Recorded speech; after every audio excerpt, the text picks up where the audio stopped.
Mungkin yang paling menarik buat saya adalah pelatihan MEL ya, karena itu pertama sesuai dengan latar belakang saya di bidang keuangan dan juga saya termasuk orang Excel, jadinya kalau ketemu sama MEL ini cocok. Silahkan masuk, Anda di Cerdas Cerita dari kelas. Hari ini kita sudah undang Kakak Agnes Yesiska untuk hadir di Cerdas untuk berbagi cerita, berbagi kisah dari kelas gitu setelah ikut pelatihan selama kurang lebih 5 hari di Yayasan Satu Nama, dan kita akan mengulik begitu ya soal materinya, soal apa dinamika selama ikut pelatihan di sini. Saya perkenalkan dulu, ada kakak atau mbak atau ibu ya? Kakak. Kakak Agnes Yesiska dari Yayasan JPIC. Lembaga JPIC Kalimantan. Kalau saya lihat di website itu kan ada JPIC OFM Indonesia, terus JPIC Kalimantan. Mungkin bisa diceritakan bedanya apa gitu? Sebenarnya kalau tujuan sama untuk seluruh alam ciptaan, yang membedakan adalah JPIC Kalimantan berdiri sejak 2010 dan itu sudah berbadan hukum sendiri, tidak di bawah kongregasi ataupun gereja. Jadi sebelumnya memang satu Enggak juga sih, tetap beda. Bergerak di bidang apa sih kalau JPIC Kalimantan ini? Memperjuangkan keadilan bagi seluruh alam ciptaan. Sangat mulia ya. Iya, alam ciptaan itu bukan orang doang ya, kayaknya. Tumbuhan, hewan, itu juga alam ciptaan. Kita kan semua ciptaan Tuhan. Kak Agnes mungkin bisa ceritakan sedikit soal selama mengikuti pelatihan di Yayasan Satu Nama, kan ada 2 tema besar tuh. Ada MEL dan ada pelatihan penulisan laporan. Dari 2 tema besar itu apa yang paling menarik, walaupun mungkin semua menarik ya? Apa yang paling menarik? Mungkin yang paling menarik buat saya adalah pelatihan MEL ya, karena itu pertama sesuai dengan latar belakang saya di bidang keuangan dan juga saya termasuk orang Excel, jadinya kalau ketemu sama MEL ini cocok.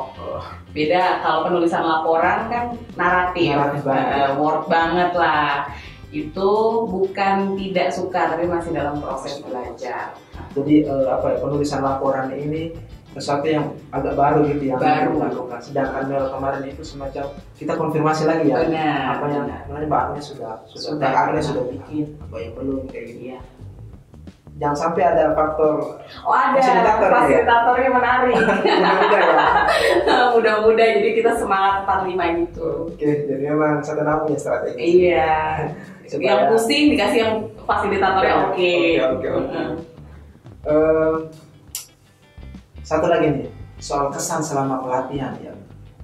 Apa yang mungkin tercantol itu di kepala Kakak Agnes soal materinya atau mungkin soal fasilitator, apa yang mungkin berkesan gitu?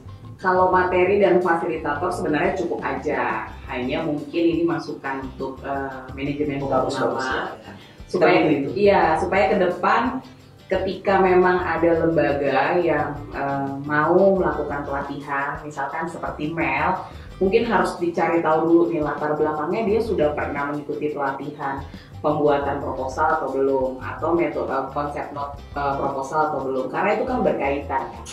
Ketika ngikutnya cuma MEL aja, ya mungkin itu sesuai kebutuhannya mereka cuma butuhnya MEL, tapi pesertanya akan sangat pusing karena dia nggak ngerti nih yang sebelum-sebelumnya ini kan berkaitan.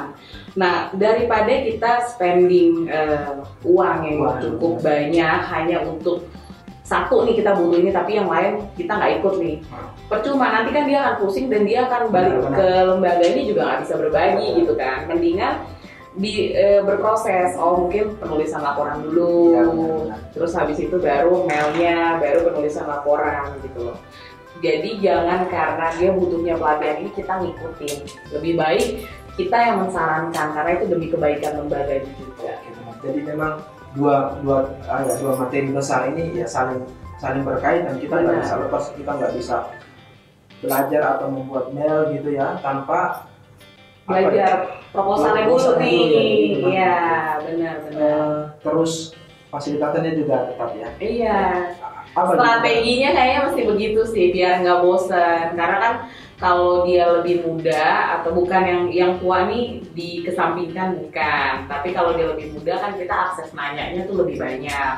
Dan untuk materi seberat mail dan penulisan proposal itu tidak bisa banyak gitu loh orangnya. Karena kita harus intens kan. Dan tidak bisa online. Kalau bisa tetap offline. Jadi memang buat teman-teman yang ingin memperdalam soal mail dan penulisan laporan ya ini salah satu anjuran dari Kakak Agnes juga karena materinya cukup padat ya. Jadi kalau untuk ikut secara online itu agak ribet dan mungkin tidak maksimal. Jadi memang harus kesini karena kita sudah memfasilitasi punya fasilitas yang cukup. Jadi teman-teman kalau mau ikut pelatihan secara luring atau datang ke sini itu sangat memungkinkan. Betul. Kak Agnes, pertanyaan terakhir soal peluang kerjasama nih ya kan, ada isu-isu yang mungkin ya sama dari lembaga JPIC Kalimantan dengan satu nama, ada yang sama dan bisa kolaborasi gitu. Adakah tersirat di Kak Agnes itu?